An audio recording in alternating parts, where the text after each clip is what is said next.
اسم من مکسه. الان 16 سالم و وقتی بابام واسه اولین بار این داستانو برام تعریف کرد 9 سالم بود.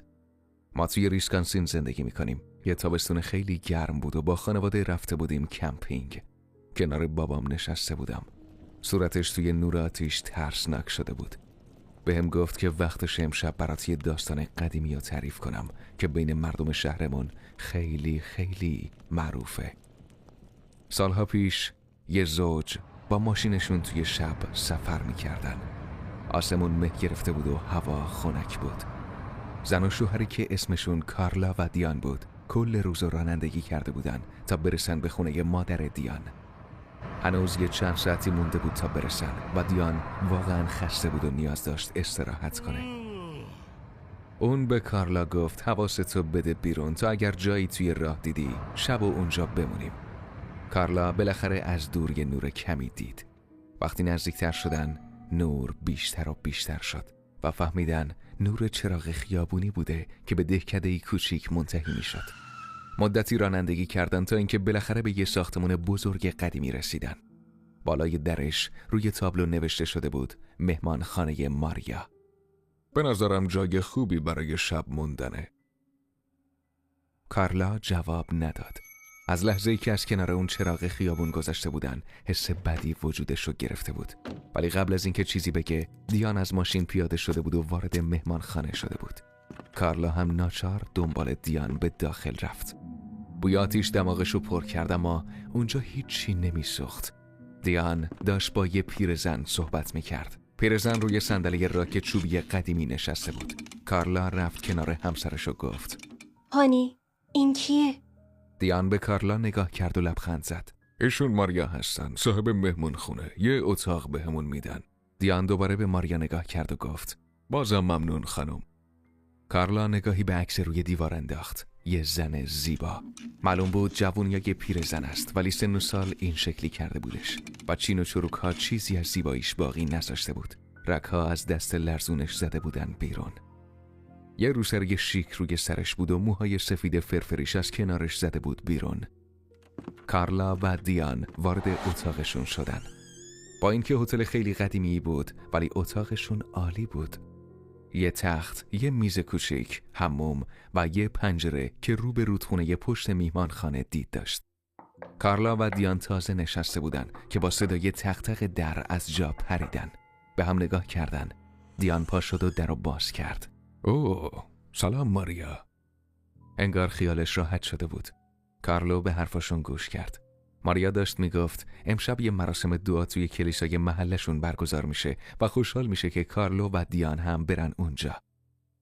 دیان به کارلا نگاهی کرد و اونم با اکراه قبول کرد که برن. راه افتادن سمت کلیسا.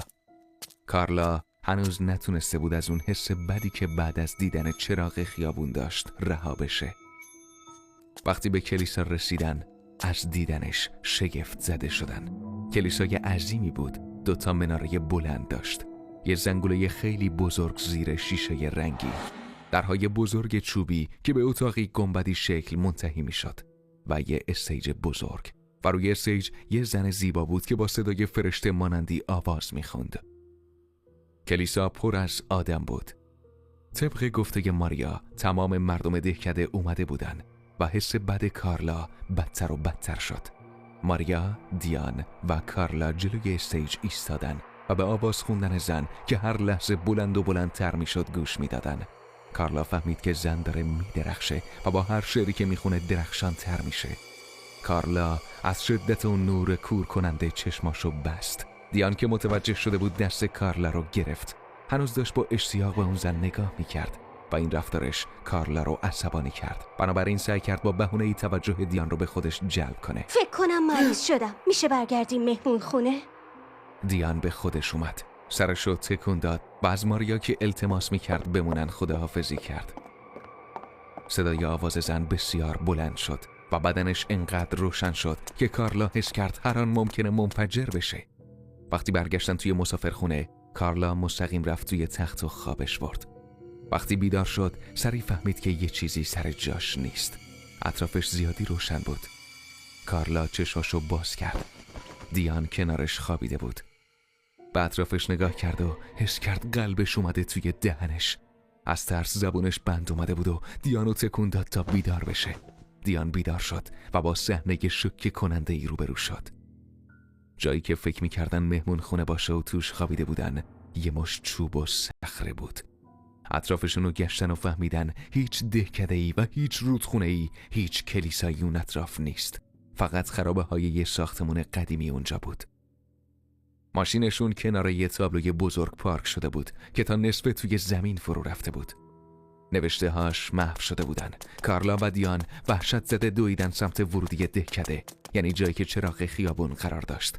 در کمال تعجب چراغ هنوز سر جاش قرار داشت و همینم بیشتر گیجشون کرده بود. ناگهان توی جاده یه پیرمرد دیدن که سوار بر درشکه‌ای بود که با یه قاطر کشیده میشد. کارلا و دیان با دو رفتن سمتش. چه کمکی ازم برمیاد؟ کارلا با نفس تمام ماجرا رو تعریف کرد. از زمانی که به دهکده رسیده بودن تا وقتی روی زمین از خواب بیدار شدن. پیرمرد هرچی بیشتر گوش میداد قیافش گرفته تر میشد.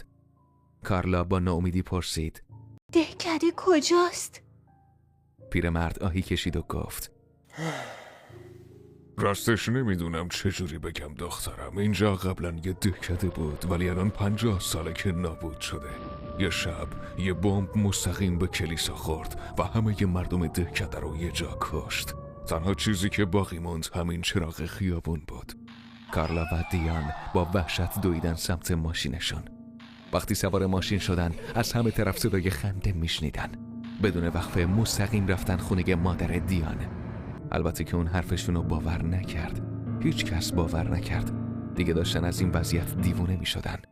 حتی چند باری هم سعی کردن تا اون دهکده رو پیدا کنن ولی موفق نشدن. در نهایت کارلا و دیان ناپدید شدن و تا همین امروز هم پیدا نشدن.